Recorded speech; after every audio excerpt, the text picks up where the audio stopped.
Di suatu zaman yang jauh dari hiruk-pikuk kota, ketika sungai masih jernih dan kebun-kebun apel tumbuh di sepanjang lereng bukit, hiduplah seorang pemuda saleh yang mengembara dari satu negeri ke negeri lain untuk menuntut ilmu. Ia tidak membawa banyak harta. Di pundaknya hanya ada sebuah kantong kecil berisi pakaian sederhana dan beberapa kitab. Yang paling berat bukan barang bawaan itu, melainkan rasa tanggung jawab dalam hatinya untuk menjaga dirinya tetap bersih dari yang haram.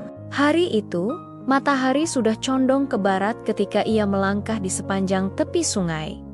Kakinya terasa berat, perutnya kosong sejak pagi. Tidak ada desa yang ia temui sejak berjam-jam berjalan. Ia hanya ditemani suara air yang mengalir dan angin yang menggesek dedaunan. Di dalam hatinya, ia berdoa agar Allah memberinya kekuatan untuk sampai ke tempat yang aman sebelum malam tiba. Ia duduk di tepi sungai untuk beristirahat. Airnya bening, mengalir perlahan di antara bebatuan kecil. Ia membasuh wajah dan meneguk beberapa teguk air. Rasa hausnya sedikit terobati, tetapi rasa lapar justru semakin terasa. Perutnya bergejolak. Ia menunduk, memegang perutnya, lalu memandang arus sungai. Saat itulah ia melihat sesuatu mengapung perlahan di permukaan air. Sebuah apel merah utuh, segar,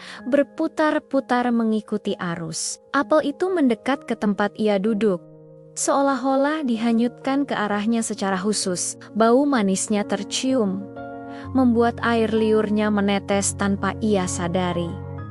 Tangannya terulur, ia ragu sejenak. Mungkin ini hanyut dari kebun di hulu, pikirnya. Jika aku tidak mengambilnya, apel ini akan terus terbawa arus dan akhirnya membusuk. Hatinya main kari-kari alasan untuk membenarkan perbuatannya. Ia lapar, tubuhnya lemah. Perjalanan masih jauh. Akhirnya ia mengambil apel itu. Ia mengucap basmalah dan menggigitnya. Rasa manisnya menyebar di lidahnya, seolah menghidupkan kembali seluruh tubuhnya. Ia menggigit sekali lagi. Namun ketika setengah apel itu masuk ke perutnya, dadanya terasa sesak, tangannya berhenti di udara. Hatinya bergetar tanpa sebab yang jelas. Apakah ini milikku? Bisiknya dalam hati.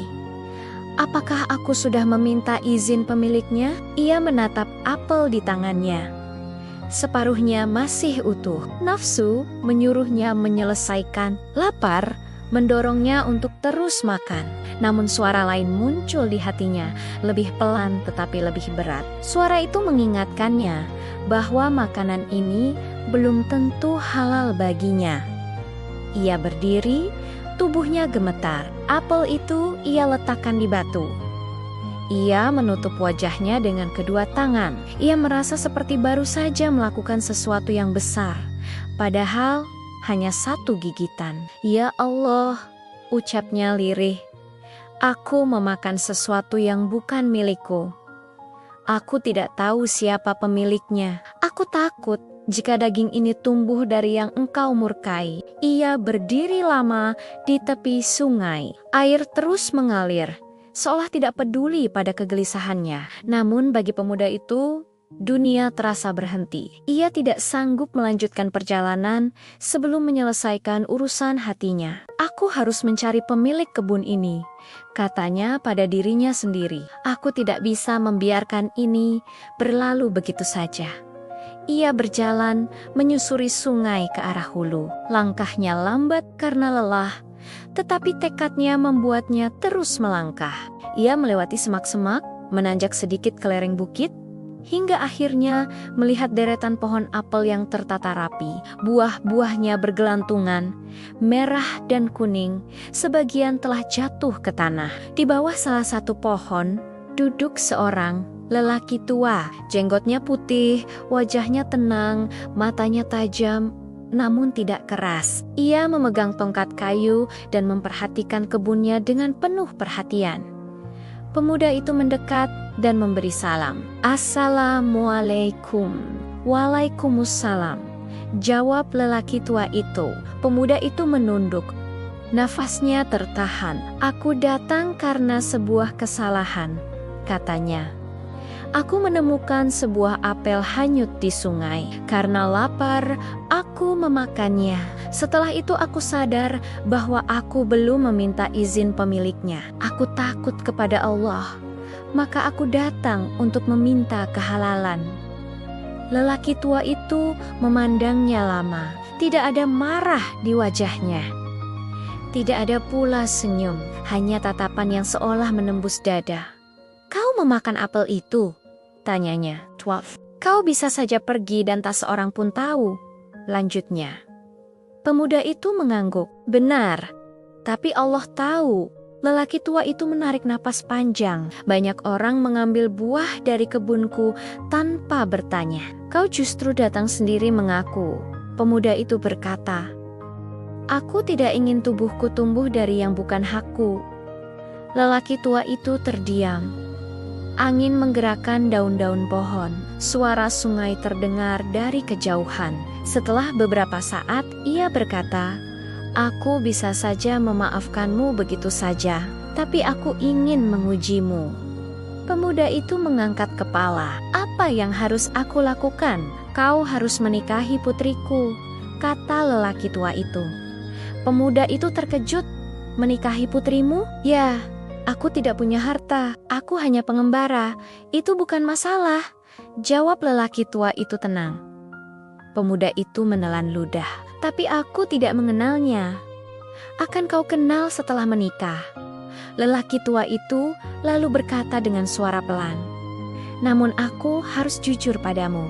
Putriku buta, tuli, dan bisu kota-kota itu terasa berat.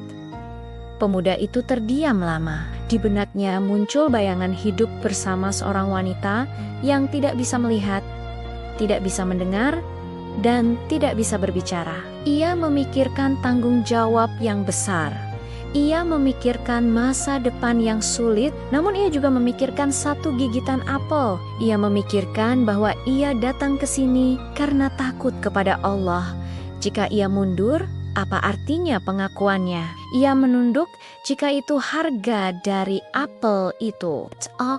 Lelaki tua itu tersenyum tipis. Baik, besok kita akan.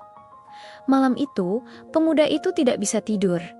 Ia syalat panjang. Ia berkata kepada Allah bahwa ia tidak meminta pasangan yang cantik atau sempurna. Ia hanya meminta agar ia dijauhkan dari yang haram dan diberi kesabaran. Keesokan harinya, akad nikah dilaksanakan dengan sederhana.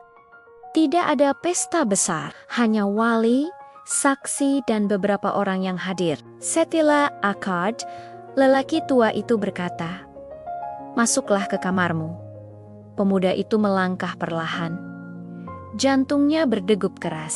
Ia membuka pintu kamar dengan hati-hati. Di dalam kamar itu, duduk seorang wanita muda dengan pakaian sederhana. Wajahnya bersih, matanya teduh. Ia bangkit dan memberi salam. Assalamualaikum, wahai suamiku. Pemuda itu terpaku. Ia melihat matanya jernih. Ia mendengar suaranya jelas. Ia melihat bibirnya bergerak. Bukankah ayahmu berkata engkau buta, tuli, dan bisu? Tanyanya. Wanita itu tersenyum. Ayahku berkata benar. Pemuda itu bingung. Mataku buta dari yang haram, kata wanita itu. Telingaku tuli dari gibah dan maksiat, dan lisanku bisu dari kata-kata yang dilarang Allah. Air mata pemuda itu jatuh. Ia sujud syukur. Ia sadar bahwa Allah tidak hanya menghalalkan apel itu, tetapi memberinya istri karena ketakwaannya. Wanita itu adalah hafizah Al-Quran. Ia menghabiskan waktunya dengan ibadah. Ia menjaga pandangannya, pendengarannya, dan lisannya. Ia hidup sederhana, tetapi hatinya kaya dengan iman. Mereka hidup dalam kesederhanaan, tetapi rumah mereka penuh cahaya. Dari pernikahan itu lahir keturunan saleh. Dalam beberapa riwayat, dari garis inilah lahir ulama besar seperti Imam Abu Hanifah atau Imam Syafi'i. Semua bermula dari satu apel. Bukan karena apel itu istimewa, tetapi karena hati yang takut kepada Allah. Kisah ini mengajarkan bahwa sesuatu yang kecil bisa menjadi sebab datangnya keberkahan besar. Satu gigitan yang dijaga, satu langkah yang jujur, satu keputusan yang lahir dari iman, bisa mengubah seluruh jalan hidup. Barang siapa meninggalkan yang haram karena Allah, maka Allah akan menggantinya dengan sesuatu yang lebih baik. Itulah janjinya. Dan pemuda itu telah membuktikannya dengan hidupnya.